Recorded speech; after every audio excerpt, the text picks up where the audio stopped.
When we suffer, part of us asks a question. Why are these bad things happening to me? What did I do to deserve this?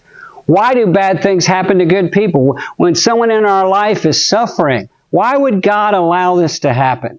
Why is there suffering on planet Earth? If there's a good God, why does He allow suffering? Well, we're going to answer that question today. The real reason for suffering on planet Earth. Why is there sickness? Why is there famine? Why is there hunger? Why is there injustice? Why do these things happen? Well, the false assumption is that the world, this is a fact, the world is full of suffering. And yes, God created the world, but the false assumption is, therefore, God is the one to blame for the suffering. Or an atheist would say, it just proves there is no God. Because if there was a God, He would get rid of the suffering. So that's a false assumption that God is the one to blame for all the suffering in the world, or that there is no God. What's the true explanation? Well, yeah, God created the world, but He created the world good.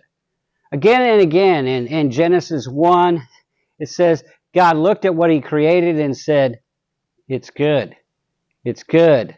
It's good. There was no sorrow when God created the world. There was no suffering, no sin. There was no sickness, no death, no dying, no injustice, no illness, no thorns or thistles or no poison, no death. God created the world good. But God did something. He created humans with the ability to choose. God did not make us robots who automatically loved Him. God made us free will people with the ability to choose whether we're going to love Him or not, whether we're going to obey Him or not, whether we're going to serve Him or not. So God, in His bigness, created humans with the ability to make choices.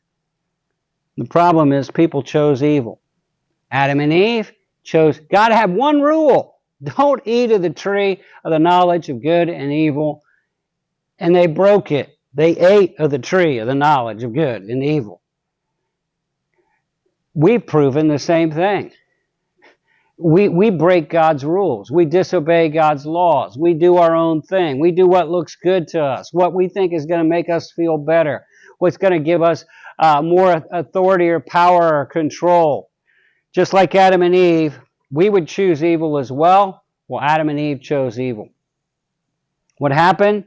Their choice brought evil into the world. From that moment on, this glorious garden, paradise, the Garden of Eden, they were removed from it. Adam had to work hard. There was now difficulty. There was famine. There was flood in the world. There was sickness. There was illness and cancer and death. Animals now that used to get along together, now they fought one another. They fought us. Snakes, poisonous. But insects bite us.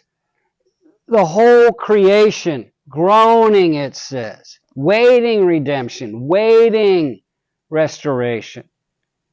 The whole Pandora's box was open and evil flooded into the world as Satan felt that he now had the authority to be the God of this world, the prince of the power of the air, and as he was in control, evil reigned. So the question this brings us to is not why do bad things happen to good people? The question really is, why do good things happen to bad people? Because none of us, apart from Jesus, is completely morally good.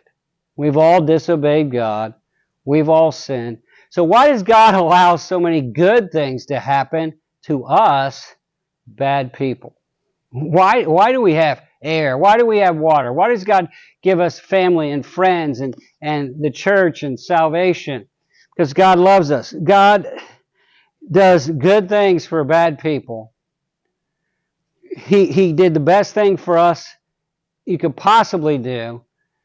We're worried about suffering and sin, and Jesus took all the suffering and all the sin and died for us on the cross. The truly good person suffered the greatest evil so that us, bad people, can suffer the greatest good, ultimately eternity in heaven where there's no sorrow, no sickness, no suffering, no disease, no debt.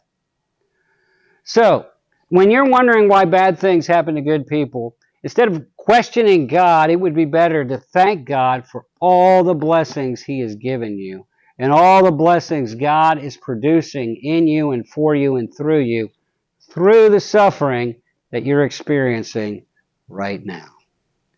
Go to God. Go to God and say these words, God, I thank you for, and just start filling in the blank with as many things as you can possibly come up with. And you'll find that God is so big and so good that He does a lot of good things through the bad things that happen to us. I'm Dave Earley. Love for you to continue to study with us as we talk about why bad things happen to good people. You can follow us on Facebook or you can subscribe to our YouTube channel. God bless you.